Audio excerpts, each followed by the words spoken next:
Não há como você ser sal e luz em meio a uma geração má e corrompida e você não ser submetido em algum momento ou em todos os momentos à pressão para você retroceder.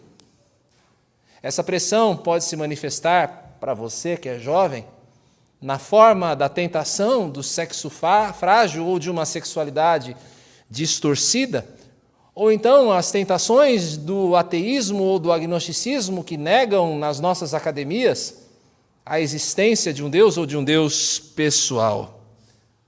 Se você é um empreendedor ou um empresário, alguém que administra a sua empresa, certamente em algum momento você se vê tentado a renunciar a princípios éticos em prol da competitividade, de se manter vivo no mercado. Se você é um adolescente, talvez a pressão que venha sobre você é a de renunciar à sua identidade para fazer parte do grupo. Se você é alguém casado, algumas vezes você vai ser pressionado por ideias não muito adequadas de casamento, que dizem que o importante é que você seja feliz. E se você não é feliz, bem, quebre então os votos que você fez diante de Deus. Se você é mulher, talvez você se sinta, vez por outra, pressionada diante de uma escolha entre a sua carreira ou a maternidade. Ser cristão, meus irmãos, ser cristão como nós somos, é um desafio. A vida cristã é um caminho estreito. Muitas vezes é um caminho de uma cruz pesada que nós temos de carregar. 1 Pedro, esta carta que temos diante de nós hoje, é uma carta escrita para pessoas como nós. Pessoas que eram cristãs, gente que realmente cria no Senhor Jesus, mas que, a partir deste momento em que Pedro escreve essa carta, já não estava experimentando apenas a perseguição da parte dos judeus, mas também a perseguição por parte dos gentios, dos romanos, uma perseguição que ainda iria durar por muito tempo. É claro, pessoas nessa situação, em todo tempo, experimentam pressões. A pressão de retroceder. Será que vale a pena mesmo segurar esta barra? Segurar a cruz do que significa ser cristão? A mensagem de Pedro a pessoas como estas e a nós é: não ceda à pressão. Não ceda à pressão. E nós vamos ver então por quê, em primeiro lugar, por que não ceder à pressão, e depois como não ceder. Por que não ceder? E como não ceder? Por que não ceder? Veja o primeiro verso do nosso texto. A primeira razão está aí, no começo do nosso texto. E a primeira razão é porque Cristo sofreu na carne por nós. Essa é a nossa principal motivação. Eu e você que conhecemos a Bíblia, conhecemos o Senhor Jesus, nós sabemos que nós não fomos comprados por ouro ou por prata, mas nós fomos comprados por algo muito mais precioso. Nós somos comprados pelo sangue do Cordeiro. Nós conhecemos o meio pelo qual nós fomos resgatados da ira. Nós conhecemos o que Jesus teve de suportar para desviar de nós a ira justa de Deus. Porque eu e você, nós estamos cientes, eu espero que você esteja ciente, é claro, do destino infernal ao qual eu e você estávamos reservados. O nosso destino era a perdição. E, no entanto, Deus olhou para nós com misericórdia, com graça, e nos enviou o seu Filho Jesus Cristo para sofrer em nosso lugar, para levar sobre si o castigo que estava reservado por nós. O autor de Hebreus, carta que nós mencionamos na nossa liturgia hoje, mostra que quem retrocede, aquele que cede à pressão, aquele que olha para trás, aquele que volta para trás, pisoteia, não reconhece, despreza a dádiva de amor que recebeu. Se você é alguém que cede à pressão, você é alguém que despreza o sangue de Jesus. Porque você foi comprado por Ele. Pedro, como eu já citei aqui, diz que nós não fomos comprados por ouro, nem por prata, mas pelo sangue precioso de Jesus. Você ousaria, então, pisotear o sangue daquele que te salvou, daquele que se ofereceu por você, retrocedendo? Essa é a primeira razão pela qual nós não devemos ceder à pressão. Cristo sofreu na carne por nós. Agora, da segunda parte, do verso 1 até o verso 4, nós vemos a segunda dessas razões para nós não retrocedermos. Nós não somos mais cativos do pecado. Lembre-se dos encontros de Jesus nos evangelhos. Não há um só encontro do Senhor Jesus que tenha sido casual, fortuito, pelo menos nos encontros que são descritos nos evangelhos. Toda vez que alguém se encontra com Jesus, esse encontro produz uma transformação. Ou a pessoa sai dali transformada para a sua salvação, ou ela sai convicta da sua condenação. Não há encontro com Jesus que não seja um encontro transformador. E essa é a realidade daquele que uma vez creu no Senhor Jesus, que o recebeu como seu Senhor e Salvador, que foi tocado pela graça do Espírito Santo. Nós somos transformados, e uma vez que nós somos transformados, voltar ao zero, voltar à estaca zero, é algo impossível. A minha esposa, ela fica até indignada comigo quando está passando o filme na televisão, O Retorno do Rei, e eu assisto novamente O Retorno do Rei. Eu já devo ter assistido O Senhor dos Anéis uma centena de vezes. E ela pergunta para mim, por que você está assistindo de novo? Porque eu acho aquele filme muito precioso. Se você é alguém que gosta do Senhor dos Anéis como eu, você vai se lembrar de uma cena no Retorno do Rei. Depois que tudo se acaba, depois que as forças de Sauron são destruídas, depois que o anel é destruído na Montanha da Perdição, Frodo e seus amigos voltam para o condado. E eles passam a jornada inteira, os 3 filmes, desejando estar no condado. Porque o condado era um lugar de paz, o condado era um lugar de tranquilidade, o condado era um lugar de serenidade. E então, quando eles voltam para casa, há uma cena em que eles estão festejando no bar do condado. E então esses 4 hobbits que passaram por toda essa jornada, eles olham um por outro, um para o outro, e eles percebem que existe alguma coisa errada. Aquela vida se tornou pacata, de dia a dia se tornou muito pouco para eles. A jornada os transformou. Eles já não eram mais iguais. Do mesmo modo acontece conosco quando nós entramos no caminho da salvação, quando somos chamados a seguir a Cristo.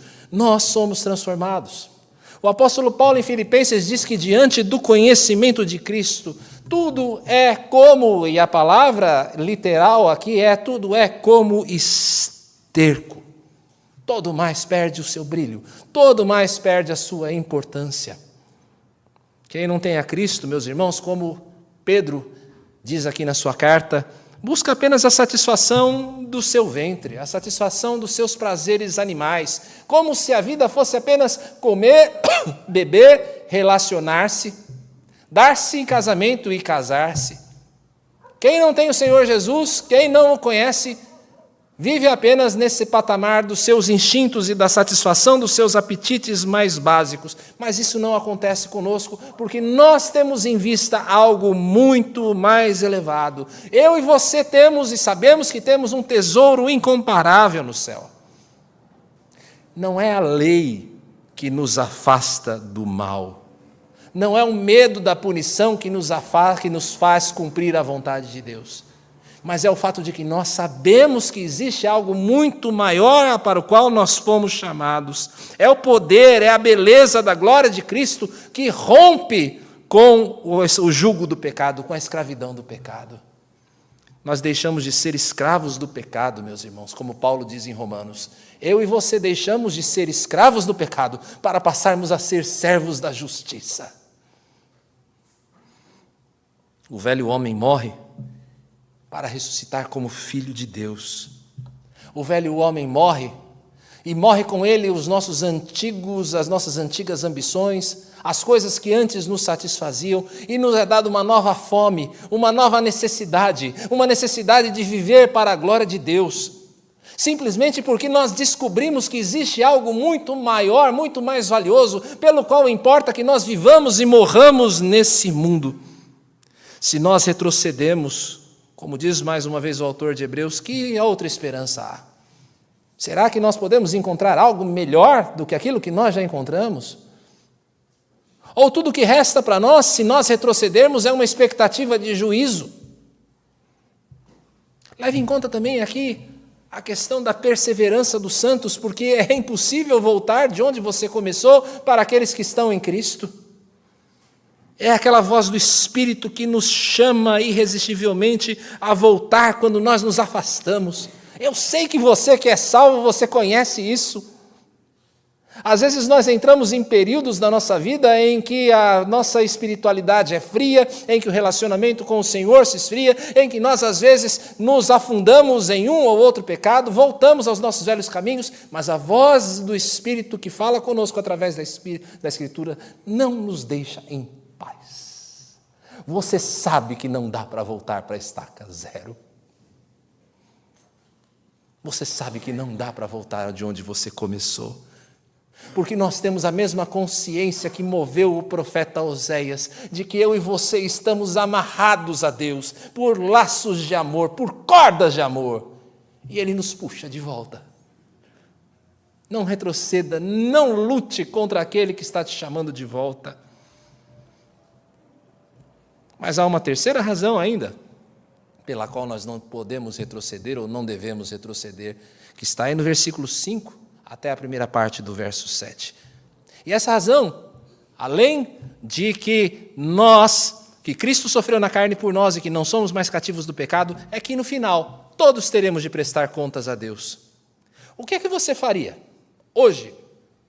Quais seriam as suas ações hoje, se lhe restasse apenas um dia de vida? Ou se você soubesse que amanhã é a volta de Cristo? O que é que você faria? Outro dia, conversando com uma pessoa a esse respeito, eu ouvi a seguinte afirmação: olha, eu usaria meu cartão de crédito até cansar. Brincando, a pessoa falou isso, é claro, eu vou usar meu cartão de crédito até cansar, o problema não vai ser mais meu. O que é que você faria se essa pergunta, se essa alternativa fosse dada a você? De saber que amanhã é o seu último dia, ou de que amanhã o Senhor Jesus viria e todas as coisas teriam o seu fim? Pois bem, isso que você faria é algo que deve ser realizado hoje. É isso que você deve fazer hoje, não esperando o último dia. E você deveria fazer isso hoje porque nós estamos diante do desconhecido da vida. Nós não sabemos quando vai ser o nosso último dia. Essa manhã ainda eu via um daqueles vídeos no Instagram, um daqueles reels, de um padre em 1992, pregando para a sua comunidade, fazendo ali a sua homilia, e ele traz uma bela mensagem, aliás, a respeito da graça, e depois de 2 minutos de vídeo ele cai de frente, vítima de um ataque cardíaco fulminante. Será que aquele homem sabia o que estava lhe esperando naquele momento? E você sabe. Você sabe. O que é que você deveria fazer no seu último dia? O que é que você gostaria de estar fazendo no seu último dia? Outra coisa, nós todos teremos de prestar contas, não há distinção. O texto diz, todos teremos de prestar contas. Não importa se você é rico, não importa se você é pobre, não importa se você é branco, não importa se você é negro, não importa se você é jovem, não importa se você é velho, todos nós teremos de prestar contas. E a quem? O texto diz, aquele que é competente para julgar vivos e mortos. Por quê? Porque aquele que morreu por nós, que ressuscitou por nós, ele conhece o mais íntimo da natureza humana, ele conhece os seus pensamentos, ele conhece as suas palavras, ele conhece as suas ações, e todas essas coisas estarão um dia diante do tribunal de Deus. O verso 6... que diz que essa palavra foi pregada até mesmo a mortos, tem variadas interpretações. Não é texto do mais simples das Escrituras. Mas aquela que eu penso ser a mais coerente de todas essas interpretações é de que aqueles que morreram em Cristo, apesar de terem vivido a perseguição, agora vivem em espírito. E eles já não passam no mesmo julgamento. Quem morre em Cristo já não passa mais pelo mesmo julgamento. Por quê? Porque conheceu a Cristo. Se nós não passamos, tá? Se nós somos aqueles que não passaremos pelo mesmo julgamento, por que é que nós vamos viver com o mesmo procedimento daqueles que no final vão ser julgados pelos maus feitos? Você entendeu?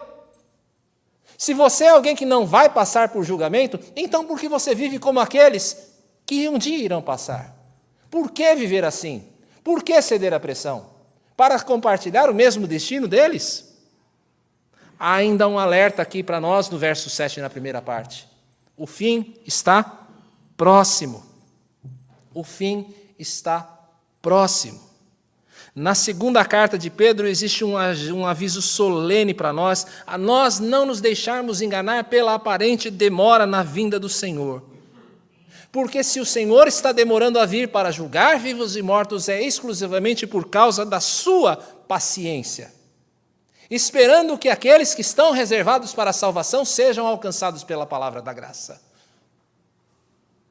Mas não nos enganemos com essa demora, a paciência do Senhor não é uma paciência eterna. Assim como foi nos dias de Noé, o dilúvio da ira de Deus irá mais uma vez cobrir a terra, não mais com água, mas pelo fogo que consome todas as coisas. O fogo da ira está próximo a vir, meus irmãos.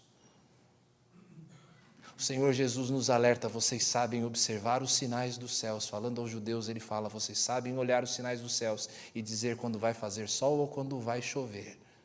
Por que vocês não usam o mesmo tipo de discernimento para discernir o final dos tempos?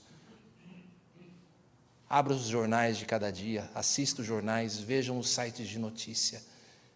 Vejam ali os sermões proféticos de Jesus sendo todos cumpridos, as palavras proféticas do Senhor Jesus a respeito dos finais do fim, sendo todas cumpridas, epidemias, guerras, violência, o amor se esfriando no coração de muitos, irmão contra irmão, pai contra filho.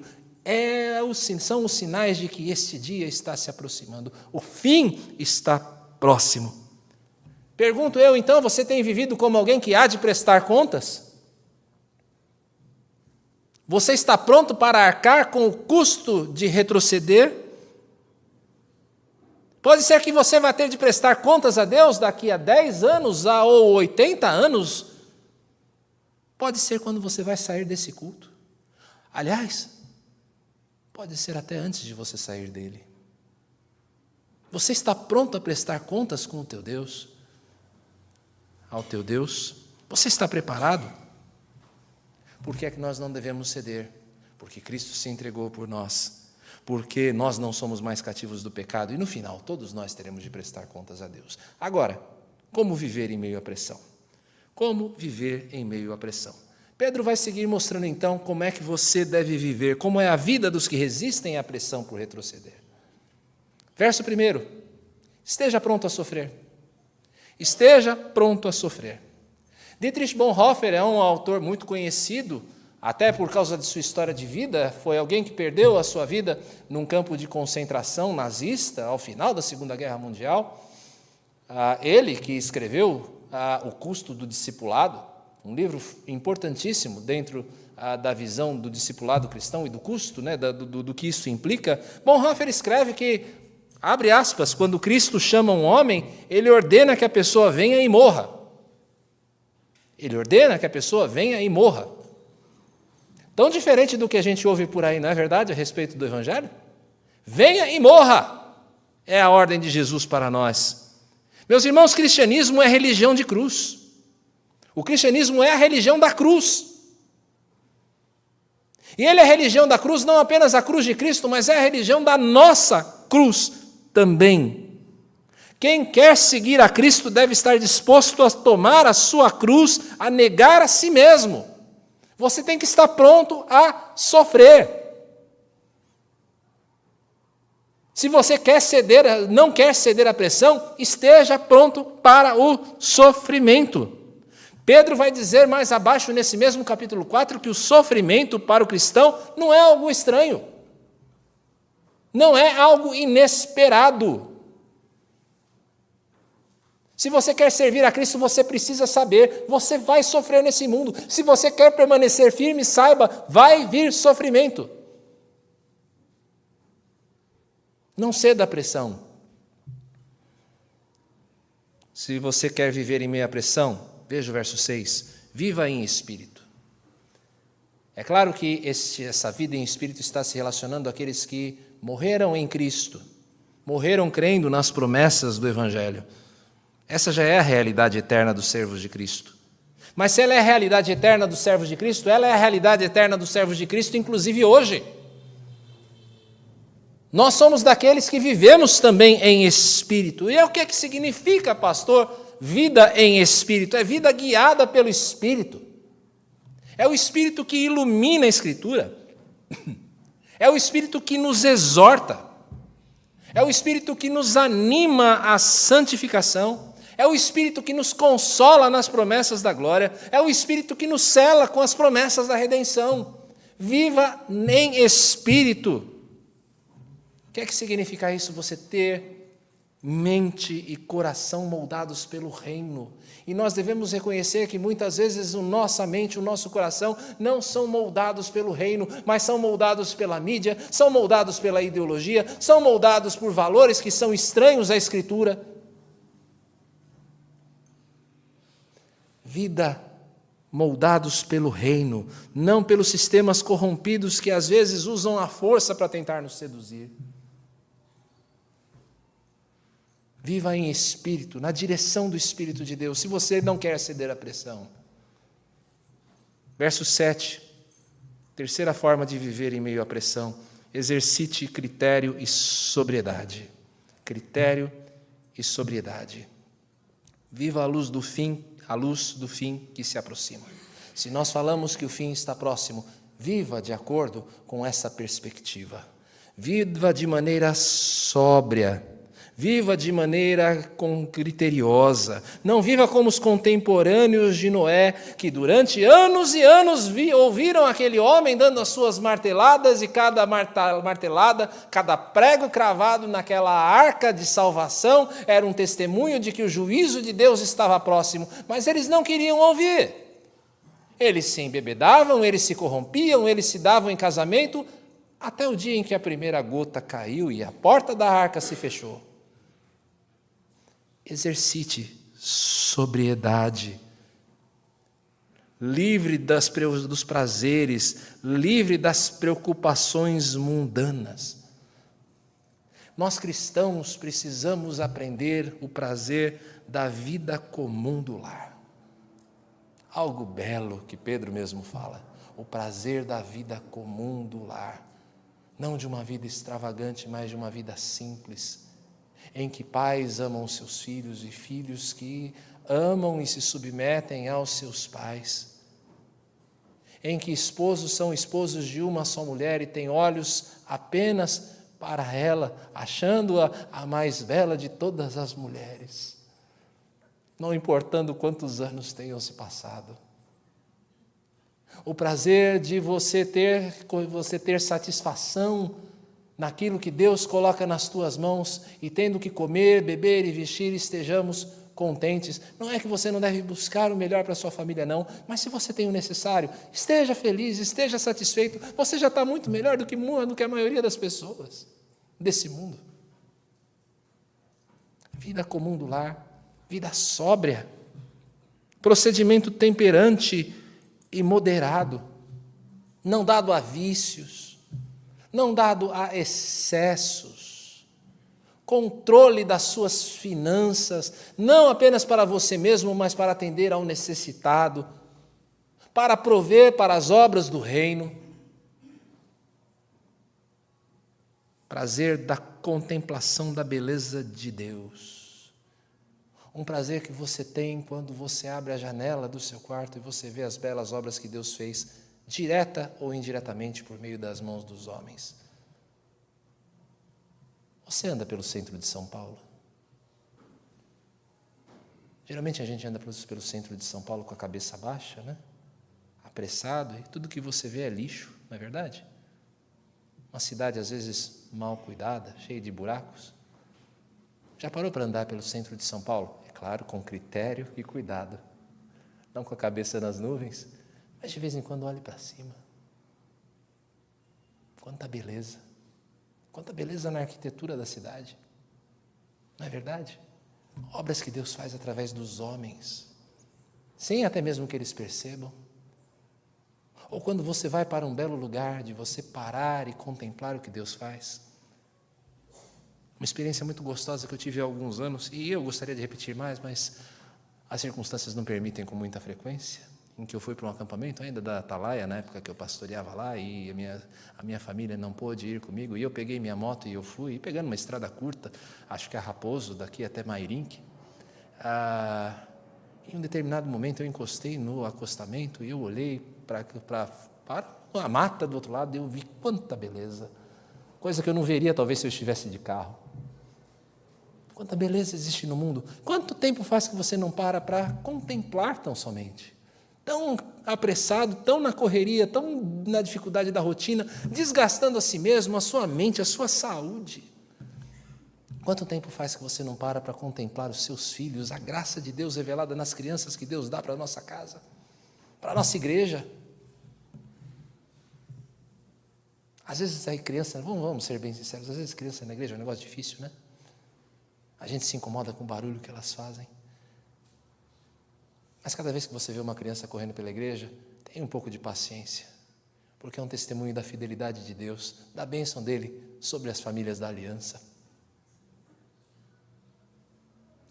Vida com critério, com sobriedade, vida que conduz à oração com petições e ação de graças, porque quando você contempla tanta beleza e você aprende a viver a vida comum do lar, o melhor que você pode fazer é agradecer por tudo aquilo que você vê e você tem. Exercite critério e sobriedade, verso 7. Quarta maneira de viver em meio à pressão, sirva em amor, versos 8 a 11. Vive em amor, sirva em amor, porque o amor é a lei e o distintivo do cristão. O amor é a razão da lei. Amai a Deus sobre todas as coisas, amai o próximo como a ti mesmo, não é o grande mandamento de Jesus? O amor é a lei, ele é o resumo de toda a lei, mas ao mesmo tempo o amor é o distintivo do cristão, porque Jesus mesmo diz, as pessoas, os de fora, irão conhecer vocês como meus discípulos se vocês tiverem amor uns pelos outros. O amor é a lei e o distintivo do cristão, não é? Mas o que é o amor? O que é o amor? O amor não é aquele sentimento romântico que nos vem ali do século XVIII e XIX. Aquela coisa que dói no coração, né? É ferida que dói e não se sente, como diria Camões. O amor não é um sentimento. O amor é uma decisão. É uma decisão firme de seguir os passos de Jesus em direção ao próximo. Esses dias eu falava com uma pessoa, estava aconselhando uma pessoa, e ela falava da sua dificuldade de perdoar algo que havia sido feito contra ela. E eu disse, minha querida irmã, você não tem opção. Nós não temos opção de amar ou não amar. Amor é mandamento. Você escolhe cumprir ou não. Ou você cumpre ou você não cumpre. É isso que permite que nós amemos até nossos inimigos, de nós decidirmos sermos benignos, mesmo aqueles que nos ferem. Por quê? Porque amor não é sentimento, amor é decisão. É uma decisão firme de seguir os passos de Jesus em direção ao próximo. Isso é amar. E é isso que nos permite a servir com amor. Como nós podemos servir com amor? Pedro nos diz, verso 8, perdoe sempre. Perdoe sempre. Não é leniência. Não é eu deixa para lá, empurrar a sujeira do outro para debaixo do tapete, enquanto a amargura cresce no coração. Porque muitas vezes é assim, não é? Eu digo, presbítero Joel, eu te perdoo pela minha ofensa, mas lá dentro, aquele caldeirão de ira, né? Aquele poço até aqui de mágoa, como escreve Chico Buarque, aquele poço até aqui de mágoa vai se enchendo. Amargura, e eu não vejo a hora de ter a oportunidade de jogar no rosto do presbítero Joel tudo aquilo que ele me fez e me ofendeu. Como isso acontece com facilidade dentro de casa, não é? Às vezes entre relacionamento de marido e mulher. Eu perdoo você, mas daqui a uns 10 ou 11 anos, isso volta. Né? Perdão não é leniência, não é deixa para lá. É o desejo de imitar a Cristo no seu perdão, principalmente quando eu não quero. Você acha que é fácil você perdoar na hora que está tudo bem entre você e o seu irmão? Não, o amor se exercita na hora que você não quer exercitá-lo. É aí que o amor aparece. Amar no tempo da bonança é uma facilidade, mas amar na época da tormenta do relacionamento, esse é difícil. Na hora que o outro te fere, você Respire, você lembra o quanto você foi perdoado por Jesus Cristo e você diz, eu te perdoo, e perdoo mesmo de coração. Isto é amar.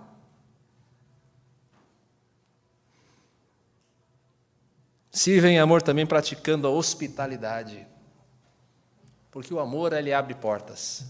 Esse amor que se decide em direção ao outro é um amor que abre portas.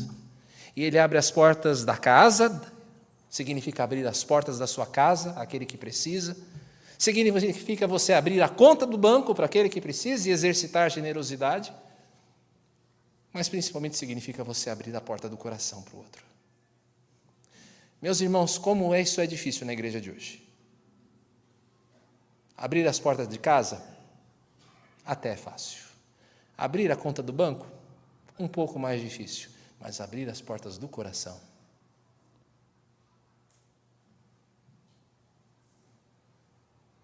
Eu costumo dizer que, para Antioquia, e Marcela está aqui, é prova disso, que nós temos um relacionamento muito bom como igreja. Com toda sinceridade, Antioquia é uma igreja que não tem problemas de relacionamento interpessoal. Mas a profundidade dos nossos relacionamentos.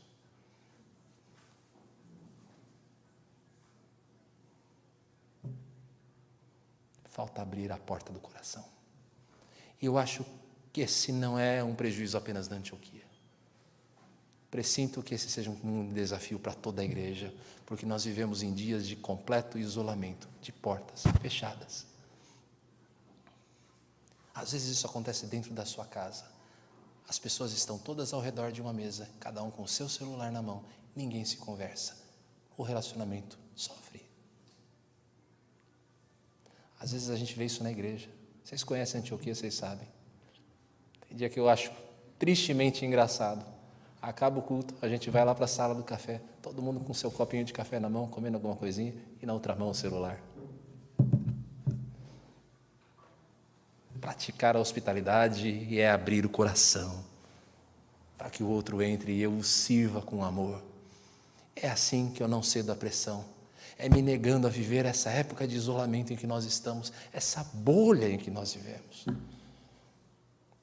Mas Pedro vai além aqui nos versos 10 a 11. Seja um dispenseiro fiel da graça.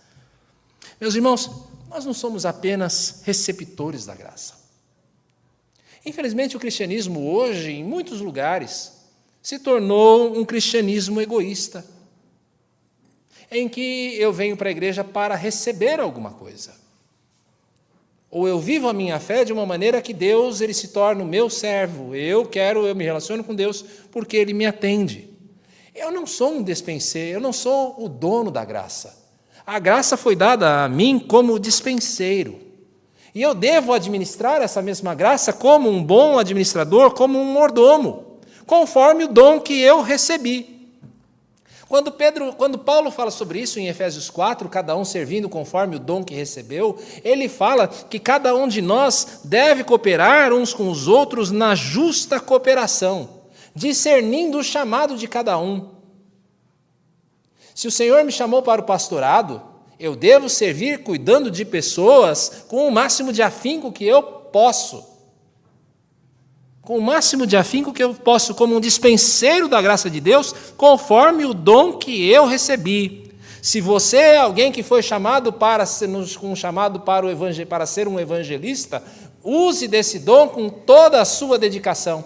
Entretanto, não desconsidere a necessidade do corpo. O que eu estou querendo dizer com isso? Não é porque eu sou um pastor que se de repente eu chego na minha igreja, a minha igreja está com as cadeiras bagunçadas, vocês conhecem, é uma igreja que tem cadeiras soltas, e eu vejo as cadeiras bagunçadas, eu não vou parar para arrumá-las. Ou se eu chego na Antioquia e vejo o banheiro sem lavar, eu, porque sou pastor, digo, alguém precisa fazer isso.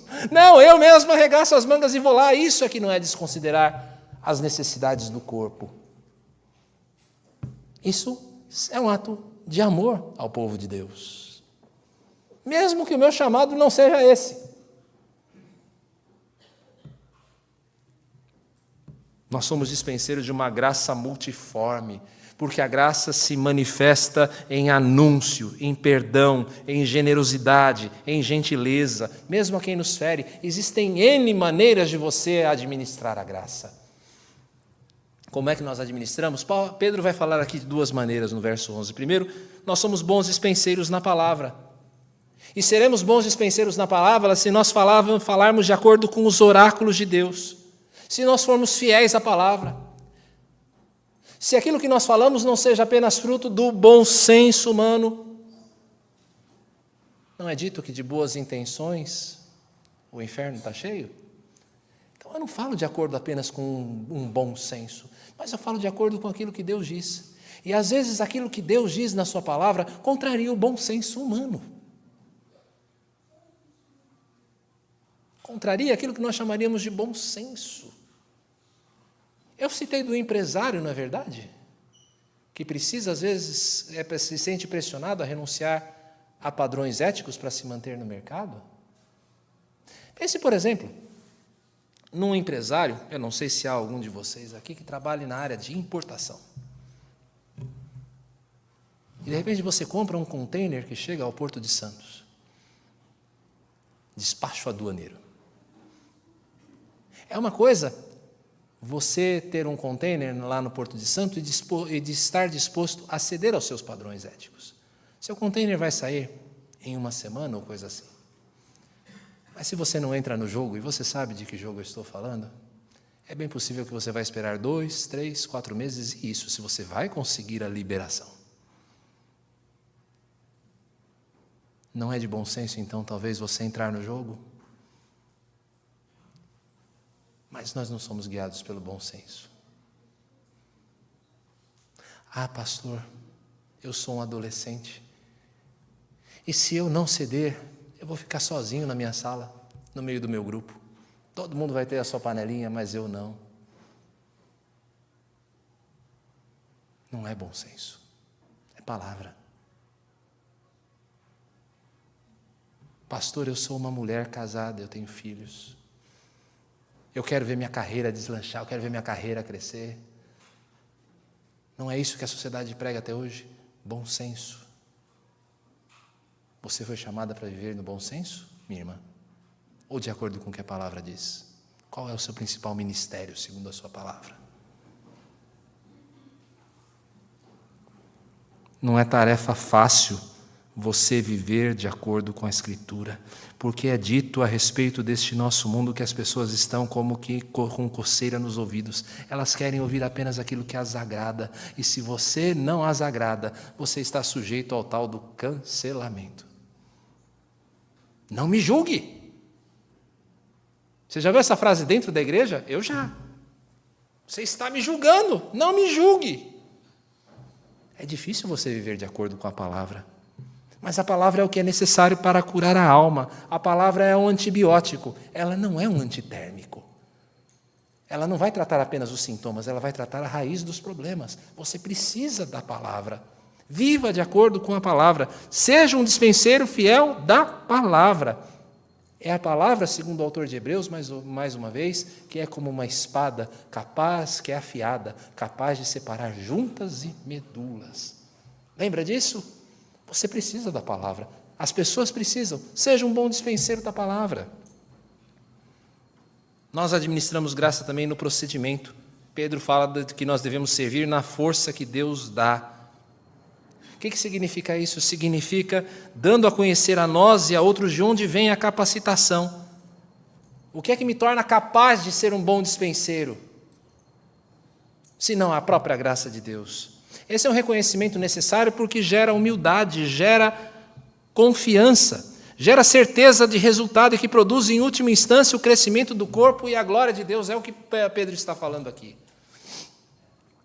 Se eu reconheço que eu estou servindo na força que Deus dá, isso vai gerar no meu coração humildade, porque eu sei que os resultados não vêm de mim. Mas também vai me dar confiança na mesma direção, de que se Deus me mandou fazer alguma coisa, então isto de alguma maneira vai produzir os seus frutos. E isso faz com que eu não ceda. Eu posso viver com esperança de que o meu sofrimento por causa do Evangelho tem a sua razão de ser. Há bons anos, talvez alguns de vocês já tenham ouvido essa ilustração, se já ouviram, me perdoe, mas é que ela é muito útil para mim nessa hora. Há alguns anos eu, Marcela e meu pai fizemos uma viagem ao Peru. E minha esposa, com seu profundo senso aventureiro, meu pai da mesma forma, me arrastaram para uma jornada de 4 dias no meio dos Andes, saindo de uma cidade próxima a Cusco, chamada Ollantaytambo, numa trilha de 4 dias, nas montanhas, até Machu Picchu. Se nós fôssemos de trem de Ollantaytambo até Machu Picchu, você levaria 30, 40 minutos. Trem refrigerado, bebidas, uma comidinha. Mas eles escolheram fazer essa jornada de 4 dias pelas montanhas. E eu, com esse preparo físico, na época um pouco melhorzinho, mas ainda assim, entrei nessa. Cada passo que eu dava naquela bendita trilha, eu amaldiçoava a mim mesmo, Marcela, meu pai, o céu, o que tu guia tudo, porque era dolorido. Mochila pesada nas costas, e acreditem, se você nunca esteve numa situação em que você teve que enfrentar a altitude, saiba, aquilo que você vê nos jogos de futebol não é apenas uma desculpa dos jogadores, a altitude derruba você mesmo. Concedo, a trilha é muito bonita, as vistas são maravilhosas, mas, pai amado, eu não repetiria a experiência. Não, desculpa, mas não. Da próxima vez eu vou no trem. Dormíamos em barraca, chão duro, frio, comida não muito agradável. Mas no último dia, no amanhecer do 4º dia, eles acordam a gente ainda mais cedo. 4 horas da manhã você está de pé. E você vai caminhando no escuro pelo meio da selva. E o guia, para te animar, diz que algumas pessoas ainda caíram no barranco. Fazendo essa mesma jornada, você fica feliz da vida. Quando o sol está nascendo, você vê, no alto de um monte, um portal. Esse portal chamado Inti Punco, a porta do sol. Quando você cruza esse portal, o que você vê é o sol nascente. Nascendo sobre a cidade de Machu Picchu, a cidade inca de Machu Picchu. Por que é que eu dou essa ilustração? Tudo na jornada vale a pena por causa de Inti Punco.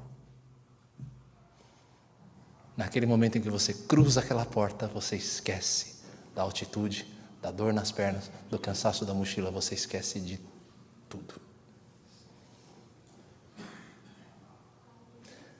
Não ceda à pressão.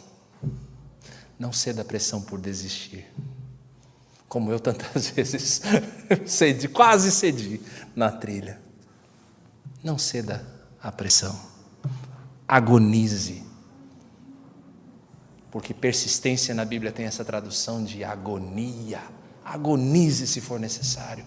Esmurre o seu próprio corpo. Principalmente contemple a riqueza da graça e a grandeza do tesouro adiante. Olhe os fitos na linha de chegada.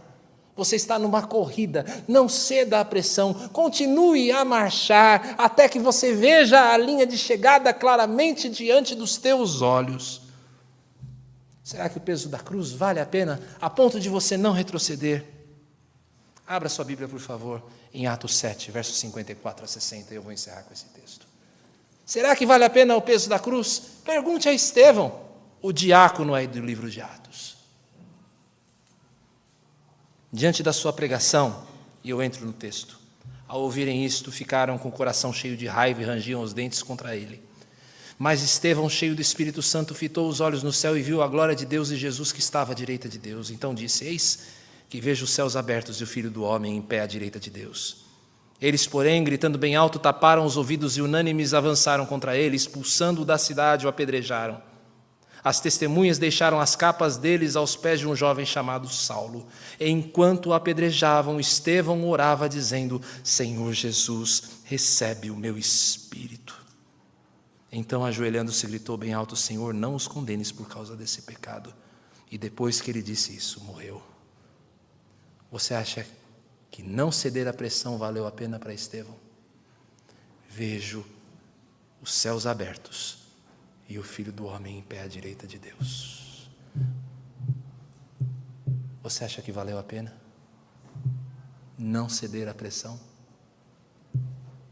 Que o Senhor nos conceda força para o caminho e olhos para ver. Senhor, são muitas as pressões que nós enfrentamos nesse mundo. Tua igreja está pressionada por todos os lados, ó Pai, a retroceder. Nossos jovens são pressionados pelo secularismo. Nossas famílias pressionadas, ó Deus, pela dissolução. Nossos filhos, Senhor, pressionados pela popularidade. Nossas mulheres e homens pressionados por não saberem mais o seu papel. Senhor, o teu povo enfrenta as pressões de um mundo que nos odeia e que quer nos conquistar sob a pretensa ideia de facilidade, Senhor, ou de uma moralidade dúbia.